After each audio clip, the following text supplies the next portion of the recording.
Olá, amigo web telespectador, amiga web telespectadora da AltV, a TV da internet. Estamos começando mais uma edição do AgroPapo, seu talk show digital do novo agronegócio. Nesses tempos de quarentena, estamos fazendo nossas entrevistas, nossas edições por videoconferência. E neste mês de novembro, uma data aí muito especial para o AgroPapo. Estamos aí completando 5 anos no ar pela AltV, a TV da internet, de maneira ininterrupta. E nesta edição do AgroPapo, vamos tratar aí uma vez mais sobre um tema super importante que gosto sempre de trazer aqui no nosso talk show digital do novo agronegócio, que é justamente carreira e emprego no agro, mais especificamente aí para o universo aí dos executivos, cargos de alta gestão. Mas para poder falar com propriedade sobre este assunto, eu tenho a grande satisfação aqui de receber a sócia da ESEC Consultoria aí em seleção e recrutamento aí especializada em cargos de alta gestão, a Camila Marion. Camila, satisfação contar contigo no AgroPapo. Muito obrigada, Ronaldo, pela oportunidade. Para a gente da ESEC é sempre um prazer poder conversar sobre esse tema que para gente, que é o nosso dia a dia, né? A ESEC recrutar, selecionar executivos, conselheiros, trabalhar com desenvolvimento de executivos é o que a gente faz com muita paixão e no dia a dia, né? E o agro, para mim, especificamente, é um segmento que eu amo de paixão, assim, também. Obrigada pela oportunidade em nos convidar. Muito bom, bacana. Bom, para a gente poder abrir, eu queria que a gente pudesse falar justamente aí de um recente balanço que a ESEC soltou, falando justamente, vamos dizer assim, de um mercado aquecido aí para executivos aí dentro do segmento do agronegócio. Eu queria que você pudesse expor um pouquinho o porquê aí, obviamente, dessa boa notícia, vamos dizer assim, né? Sim. O agro já há muitos anos carrega o PIB no Brasil, né? Então, esse ano com a pandemia não foi diferente, o agro tem tido grande influência nesse resultado, do que carrega um pouco, do que move o Brasil. O Brasil é muito forte no agro, né? Então, a gente viu que mesmo no momento de pandemia, o agro não parou, e boas oportunidades surgiram, têm surgido, e a demanda continua dentro desse segmento, Ronaldo. Assim, tanto de substituições mesmo, muito voltada à substituição, daqui a pouco a gente pode comentar um pouquinho do que tem sido demandado, né, dos perfis, mas muito nessa linha, muito por conta também de transformação digital. Se a gente pegar a cadeia toda do agro, né, e um pouquinho para o varejo, já falando da comercialização, parte de e-commerce já também movimentando. Então, acho que tiveram boas oportunidades, têm tido oportunidades, vão continuar tendo no segmento. Uhum. E dentro que você já pontuou dois pontos aí bem importantes. Primeiro, essa questão que você falou da questão da digitalização, né? O setor já observava aí um processo de digitalização muito forte no período pré-pandemia, né? Especificamente mais na parte técnica das lavouras em si, mas isso obviamente se acelerou de uma maneira tremenda em todos os segmentos, e no agro não foi diferente também agora nesse nosso período aí de distanciamento social, né? Que tipo de impactos essa questão da digitalização trouxe em termos aí do mercado de trabalho aí para executivos no setor? Você colocou muito bem, né? A digitalização já acontecia, essa transformação digital já vem impactando o agronegócio do ponto de vista de novas tecnologias. Se a gente pegar as máquinas, conectividade das máquinas, né, agrícolas, por exemplo, permitindo com que você tenha acesso a regiões remotas de longe, muito mais rápido, e tomar decisão sobre o que fazer quando uma máquina para, por exemplo, ou que tipo de agroquímico se aplica, a quantidade, dependendo do tipo da lavoura, com as fotos dos drones. Então, tem muita coisa já que vinha acontecendo de tecnologia no setor. Isso abriu espaço para o pessoal que está conectado à tecnologia, né? O pessoal que está mais conectado a isso, porque além de você buscar conhecimento técnico, de gente que sabe falar essa linguagem das novas tecnologias que estão sendo utilizadas, é importante também no campo as pessoas que utilizarem essas máquinas, esses equipamentos, essa conectividade toda, né, essa inteligência artificial toda, saber tomar as decisões também com o que eles recebem de informações. Isso muda um pouco, sim, do perfil dos executivos. Eu percebo que as gerações por volta dos seus 40 anos para menos, que já pega em uma transição da X para Y, da Y para Z, né? Então, a Z já nascendo como nativo digital. Eles têm tido grandes oportunidades porque eles já nascem com isso já é o mundo deles. E os outros executivos, porque o agro, você bem conhece, tem muitos executivos que vêm de longa data, que têm muito conhecimento no setor, que já são da geração X, né? Ou os baby boomers também, que continuam no setor agregando bastante, mas esse pessoal tem precisado buscar esse conhecimento, eu te diria, muito relativo ao mindset digital. Então, eles precisam trabalhar o mindset para estarem abertos a essas novidades que acontecem. Então, você vê no agro, nas lideranças, que tem aberto um caminho para pessoas mais jovens, que tem essa cabeça mais aberta, essa cabeça de inovação, eles estão ganhando mais espaço, né? Mas não é que os outros estão ficando para trás, depende muito de cada perfil, Ronaldo. Se a pessoa busca se conectar com o que está acontecendo, ela continua tendo espaço no mercado. Certo. E essa questão, você até já citou isso de maneira en passant, mas esse conhecimento assim mais específico sobre o setor, vamos dizer assim, conhecer as especificidades do agro, que é um setor que tem muitas particularidades, diferentemente de outras indústrias, vamos dizer assim, né? Isso é um diferencial para o executivo no mercado? Pensando assim, por exemplo, vocês têm observado, vamos dizer assim, uma certa migração de executivos de outras áreas para o agro? Como é que tem funcionado isso, ou não? É sempre uma pergunta que me fazem, né? Depende da área, pode acontecer. Sim, de ter alguns executivos migrando que trazem um conhecimento específico desejado. Mas o agro, de modo geral, o conhecimento técnico ainda pesa bastante, sabe, Ronaldo? A experiência acumulada ainda pesa. O que tem mudado muito, que eu gostaria de compartilhar com você, é o seguinte: como a gente trabalha com cargos mais executivos, né, gerência seniors, diretorias, presidências, ainda assim eu percebo que o técnico tem o seu peso, mas o que tem se destacado mais nas posições que eu tenho feito, e é uma velha questão que a gente traz à tona, é a questão comportamental. É a questão, por exemplo, da liderança, né? A pessoa que é mais técnica, muitas vezes ela tem uma liderança mais técnica, mas é importante ela ter uma liderança de engajar esse time, envolver o time e conectar com a estratégia da empresa. Então, tem gente que é muito técnica e tem essa dificuldade. E a gente tem percebido que nas posições que a gente tem feito, cada vez mais essa questão desse skill de liderança, de você engajar teu time, de você mostrar para o teu time também, ele não só ser técnico, mas ele tomar decisões baseado no que a estratégia da empresa quer, essa conexão tem tomado grande espaço. Mas não só isso, eu acrescentaria também a abertura à inovação, porque justamente a gente acabou de falar da transformação digital que está acontecendo nas empresas, então é importante a pessoa ter esse mindset aberto para a inovação. E outra coisa que eu percebo é a questão de trabalhar em cooperação, né, nas áreas se ajudando por objetivo comum. Isso é uma coisa que eu tenho conversado de um modo geral. Isso no agro, muito forte, porque, de novo, técnico sempre pesou muito. E o técnico continua pesando, não é que ele está deixando de pesar, porque o conhecimento acumulado é importante, mas precisa combinar com esse lado comportamental, porque hoje as pessoas falam muito de conectar o time com o propósito da empresa. Isso é uma coisa que está em todas as pautas, né? Você falou um pouco da pandemia, já fazendo uma conexão, a pandemia acelerou essa transformação digital no sentido de que a gente foi obrigado, e aí eu não estou falando só do agro, mas é em geral, incluindo o agro, a gente foi obrigado a usar ferramentas novas de tecnologia, de modo geral, para poder se comunicar com as pessoas, né?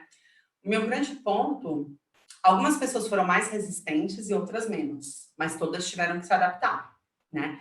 Meu grande ponto é o quanto disso a gente vai levar daqui para frente, né? Certo. Essa pandemia passando, que eu espero que ela passe o quanto antes, que a gente tenha uma solução para isso, né? O quanto a gente vai levar das ferramentas que a gente aprendeu e fazer um mix com o que a gente usava, mas também com essa modernidade, com essa gestão à distância. E para o campo ainda isso ganha uma importância maior, né? Porque as equipes são muito remotas. Então, a gente poder usar novas ferramentas de conexão e trazer as pessoas para o propósito da empresa, conectando elas porque é importante para elas, tem feito extrema diferença hoje nos processos que a gente faz para os nossos clientes. Bacana. Agora, assim, em termos de funções, assim, o que foi possível detectar em termos de uma maior demanda? A gente observou que, felizmente, o setor, ele é um mantra já, mas não parou no meio dessa pandemia, né? Continuou produzindo e, acima de tudo, além de produzindo, entregando, né? Não teve nenhuma disruptiva, uma questão, assim, de uma disrupção, assim, nas cadeias produtivas, nos elos, né, e tal. E aí, pegando justamente esse cenário, justamente essas funções assim de logística, de distribuição, assim, tão em alta no setor, quais outras mais você poderia elencar para a gente? Então, a gente teve demandas também de número 1 de operação, né? Porque é interessante algumas empresas familiares que demandaram trazer um executivo do mercado, por exemplo, um executivo de uma outra empresa já mais estruturada, justamente para acelerar, aproveitar esse momento para acelerar, né, os planos voltar a acontecer. Talvez no começo, o pessoal ficou naquele começo da pandemia, teve uma preocupação, né, para onde vamos? As pessoas ficaram perdidas ali. Todo mundo, assim, ninguém sabia muito bem o que fazer. Mas passou um tempo, que já ficou um pouco mais conhecido o que estava acontecendo, as pessoas precisaram tomar as decisões, né? Elas precisaram seguir com os planos que elas tinham. E eu te digo que o agro foi ousado. Eu acho que as pessoas foram ousadas nas tomadas de decisão, obviamente, conectando com o momento de mercado, que o momento está muito propício para o agronegócio. Então, assim, a gente desde CEO, a parte financeira também sempre é uma área que, quando tem qualquer tipo de crise, no caso, não a crise especificamente do setor, mas o mercado mudando, o financeiro também sempre é uma área que é mexida de alguma forma. Para alguns mercados, expansão, algumas empresas fazendo expansão da cadeia, e aí tem a parte de operações que eu digo de lojas mesmo, aí já estou falando uma ponta da cadeia, porque a gente fez bastante coisa e tem feito nesse sentido. O que mais que eu te conto? Falando um pouquinho também de plataformas de comercialização, próprio e-commerce, é uma área, e-commerce, demanda por profissionais de e-commerce também, de um modo geral, tem crescido, acho que não só no agro, mas falando um pouquinho do agro, plataformas chegando e se estruturando para atender, porque com certeza, no campo tem muito essa relação do olho no olho, claro, mas isso, com o passar do tempo, foi deixando de ser uma relação só de boa vizinhança para uma relação, ainda assim, olho no olho, mas que tenha conteúdo, né? A pessoa precisa trazer conteúdo, precisa ser vantajoso para os dois lados, né? Essa questão de ser mais estruturada. E com o passar do tempo, a questão do digital, ele vai também ajudar no acesso, vai mudar o tipo de acesso que as empresas têm aos produtores e de como os produtores se relacionam com as empresas. Então, isso eu diria que é algo que ainda a gente vai ver acontecer no setor. Mas assim, vou te falar que a gente fez um pouco de tudo no agronegócio, em vários tipos, porque o agro é muito grande, né? Então, em várias frentes do agro. Sim. Você citou um ponto importante aí, justamente essa questão de grupos familiares, eles estão, vamos dizer assim, com um olhar cada vez mais buscando uma gestão assim mais com governança, se profissionalizando nesse sentido? Sim, eles estão. Acho que você tocou num ponto super bacana. Eles estão, e até porque eles entendem que com a estruturação, porque assim, tem dois momentos aí. Tem empresas que têm os seus herdeiros, que continuam, então, toda a história da família, e tem outras que não têm sucessão e precisam, ou eles vão realmente trazer executivos do mercado para aquilo, e para atrair esses executivos, eles precisam, sim, ou estar num estágio de governança mais estruturado, ou trazer executivos para fazer isso, porque hoje os executivos, eles se preocupam, né? Para onde eu estou indo? O que essa empresa quer? O quão estruturada ela quer? O quão de decisão, ou quanto eu vou poder contribuir para essa empresa? Tem muito essa questão da contribuição. Então, propósito, né?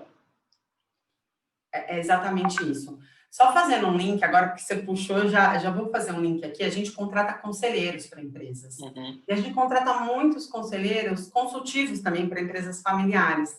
E é muito interessante isso, porque o dono da empresa, às vezes, ele não está acostumado, né, a ouvir muito o pessoal de fora, porque ele foi sempre acostumado a tomar decisões a respeito da empresa dele, que para ele é um filho, né? Ele criou aquilo. E às vezes ele não tem a sucessão ali dentro de casa. Só que, para ele trazer um executivo do mercado para assumir a cadeira dele, é muito difícil. É difícil essa tomada de decisão e muitas primeiras sucessões, assim, com executivos de mercado, elas podem dar errado, né? A gente já vem um histórico de 15, 20 anos atrás que mais de 50% dava errado. Por quê? Porque esses donos não estavam preparados. Então, com esse nosso trabalho de estruturar conselhos consultivos, isso tem ajudado muito o dono da empresa a ouvir pessoas de fora da empresa dele, ainda assim que ele não tenha que acatar, porque é um conselho consultivo, mas ele também aprende a ouvir a diversidade, né? E a gente procura montar conselhos bem diversos mesmo, tanto do ponto de vista de formação, de gênero, enfim, a gente tenta realmente ser mais, a gente sabe que a diversidade sempre enriquece, então a gente tem ajudado nesse sentido para que esse dono se sinta mais confortável no futuro, quando ele precisa fazer realmente uma transição, trazer um executivo, né? Uhum. Mas sim, na governança, eu fecharia dizendo assim, as empresas também que pretendem fazer M&As, por exemplo, né, ou vender suas empresas, elas precisam ter um nível de governança já mais elevado, né? Porque isso com certeza dá transparência e os fundos vão sentir também cada vez mais à vontade para poder investir, para poder ter uma participação nisso ou para eles poderem ser adquiridos por outras empresas. Uhum. Então, com certeza é um tema que está na pauta. O que é bacana destacar, que eu gostaria de destacar para você, é o quanto as mulheres têm crescido no agronegócio, né? Nas lideranças do agro.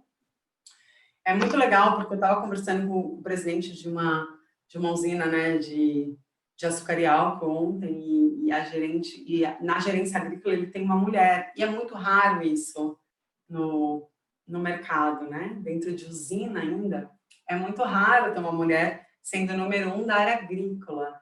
Então, assim, é muito legal a gente poder, na ESEC, ter acesso a essas pessoas e poder levar também diversidade. Eu ainda não consegui levar uma mulher, não, para a área agrícola, porque são muito poucas, mas a gente tenta, ainda assim, buscar diversidade das mais diversas formas, né? A gente está com esse compromisso na ESEC e no agro, sim, à medida que a gente pode, a gente provocar um pouco disso, da liderança feminina também, né? O mix sempre é muito positivo. Sim. E o que a gente pode, de certo modo, tentar antever aí para 2021 nesse universo, Camila? 2021, bom, a questão da transformação digital, Ronaldo, ela continua, tá? Ela começou, né? Assim, algumas empresas mais, outras menos, mas ela continua. Então, acho que ainda... E falando um pouquinho em transformação digital, eu queria destacar uma coisa bem importante que eu falei um pouco antes. Tem uma coisa que está aqui, ó, é o mindset dos executivos. Então, às vezes, você fala transformação digital, algumas pessoas já arrepiam. Elas já começam a bloquear qualquer coisa que venha a partir dali, né? Então, minha sugestão, às vezes, nem é usar essa palavra, mas falar, sim, de você melhorar a eficiência da empresa, de você realmente tarefas que não agregam valor, você poder automatizar, né? Acho que a gente pode também dar uma abordagem diferente, mas a gente tem feito um trabalho na ESEC com a nossa área de Leadership Advisor, que é um outro pilar que a gente tem, que é de consultoria, em que a gente trabalha muito, quando fala de transformação digital, a gente começa a trabalhar muito a transformação da cultura, porque isso passa por mindset, passa por desenvolver os líderes com esse olhar mais digital. Quando eu falei em cooperação, que as pessoas precisam ter mais cooperação entre elas, mais colaboração, essa questão de engajar com o propósito, tem muito a ver com esse líder digital. É um novo líder, na verdade. É um líder que está nesse novo mundo que está chegando, que já está aqui, na verdade, né?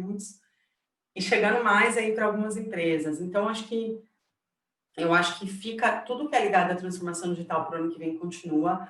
Uma pauta muito forte que tem nas empresas é diversidade e inclusão.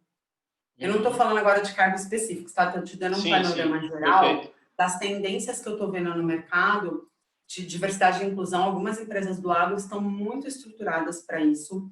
E é interessante porque se a gente quer aumentar a diversidade, em alguns momentos a gente vai ter sim que fazer trade-offs. O que eu quero dizer com isso? Às vezes você quer um perfil assim, mas se você quer levar diversidade, você vai ter que flexibilizar algumas coisas.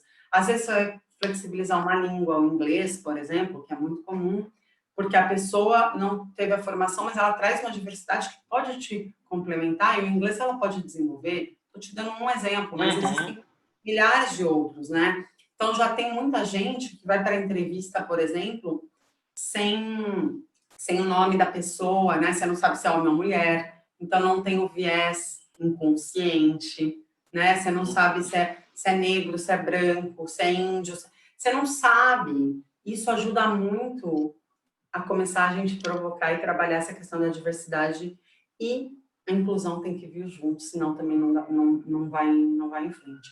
Mas, de modo geral, se eu pudesse falar dos cargos para o ano que vem, eu acho que continua a área financeira, eu acho que vai ser uma das áreas que vai continuar trabalhando. Uma área que tem sido bastante demandada é recursos humanos, porque quando a gente fala em transformar, passa por gente, passa por esse olhar, esse cuidado em recursos humanos cada vez mais estratégico dentro do agronegócio. Empresas familiares sempre elas estão transformando essa área de recursos humanos para áreas mais estratégicas, áreas que possam linkar mais para o negócio. Então, área de marketing também, Camila? Marketing é uma área que, dependendo do tipo da empresa, ela eu falo assim, algumas multinacionais, por exemplo, a área de marketing a gente está fazendo um projeto até nesse momento.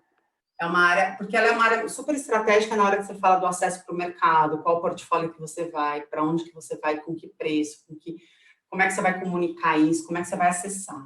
Então, mas assim, a área de marketing com certeza, você tocou num belo ponto, mas assim, dependendo da natureza da empresa, pode ser uma área mais ou outra mais, tá? Por isso que eu te falo, como a área é muito grande, quando, por exemplo, eu falo de agroquímico, mercado de semente, com certeza marketing, eu te diria que é uma área que está muito viva.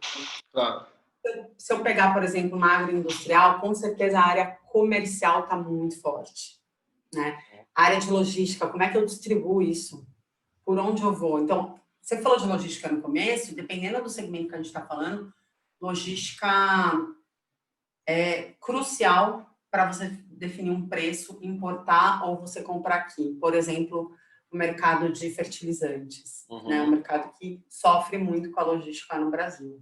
Então, sim, são áreas que estão sendo, inclusive no governo, né? Eles estão buscando aí, lutando por questões de impostos para ver se a gente consegue ter mais competitividade aqui no Brasil. Sim. Mas e o recorte, a gente fazendo um breve recorte aí para as startups, também é um mercado? Como é que você observa, Camila? A startup está... Eu vou te falar uma coisa que eu tenho conversado muito com executivos de grandes empresas que acabaram criando uma área, ou eles trouxeram uma startup para dentro, ou eles criaram uma área específica para pensar em inovação, como se fosse uma startup. E aí uma coisa muito bacana que eu tenho aprendido com esse pessoal, a gente não pode deixar a empresa grande comer a startup, né? Então, quando você traz uma startup para dentro de uma empresa grande, você tem que deixar a startup também ter a vida própria, porque ela tem uma agilidade, um dinamismo diferente da empresa maior.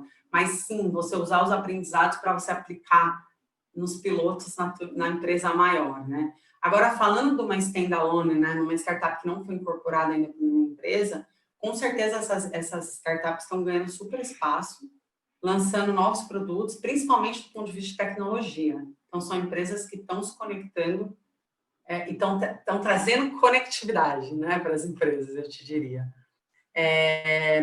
E aí são perfis muito diferentes, né, Ronaldo? Aí a gente está falando de perfis pessoal super ágil, super inovador, inclusive o pessoal de gerações mais antigas estão se ligando a startup justamente para aprender esse mundo novo, muito do que eu te falei no começo. O pessoal está abrindo espaço, sim, a empresa, o agro, para as pessoas mais jovens, para as lideranças mais jovens, mas as pessoas com mais experiência também estão se juntando às startups para elas aprenderem como é que isso funciona e para elas terem propriedade para falar sobre isso. Claro. Então, com certeza. E o Brasil é um terreno fértil para as agritechs, né? Realmente é bonito de ver. Eu participo de alguns... A AmCham, por exemplo, né? A Câmara Americana, ela tem, né? Algumas iniciativas ligadas a isso. Eu participei. especificamente ligado ao agro, participei de algumas coisas, muito interessante, muito bacana. A gente precisa continuar fomentando isso, né? Para a gente sair dessa... É uma maneira da gente aprender, a gente que não está acostumado, eu falo, né? Que está mais no tradicional, a gente vai aprendendo bastante com esse pessoal. Tem uma mente totalmente diferente. Sem dúvida. Muito bem, Camila. Já é um grande bordão e chavão do Agropapo, que boa conversa acaba passando rápido. Eu quero uma vez mais agradecer a tua participação aqui no nosso talk show digital do Novo Agronegócio e pedir a gentileza, se você quiser deixar algum contato seu ou da ESEC, o espaço está aberto. Perfeito. Eu que agradeço, Ronaldo. Nossa, passou muito rápido mesmo. É muita coisa para a gente falar sobre agro. Sim. É uma paixão para mim, então realmente voa. Para quem quiser falar comigo, meu e-mail é camilamarion, né, do jeito que está escrito aqui no vídeo, Camila Marion, com N de navio no final, tudo junto, @exec.com.br. Fico à disposição. Muito obrigada pela oportunidade, Ronaldo. Um beijo. Muito bem, nós que agradecemos. E assim nós encerramos esta edição do Agropapo, seu talk show digital do Novo Agronegócio, aqui na UTV, a TV da internet. O Agropapo tem produção, direção e apresentação de Ronaldo Luiz, e a direção jornalística da UTV, a TV da internet, é do jornalista Alberto Luchetti. Assim encerramos esta edição, voltamos na próxima. Um abraço e tchau, tchau.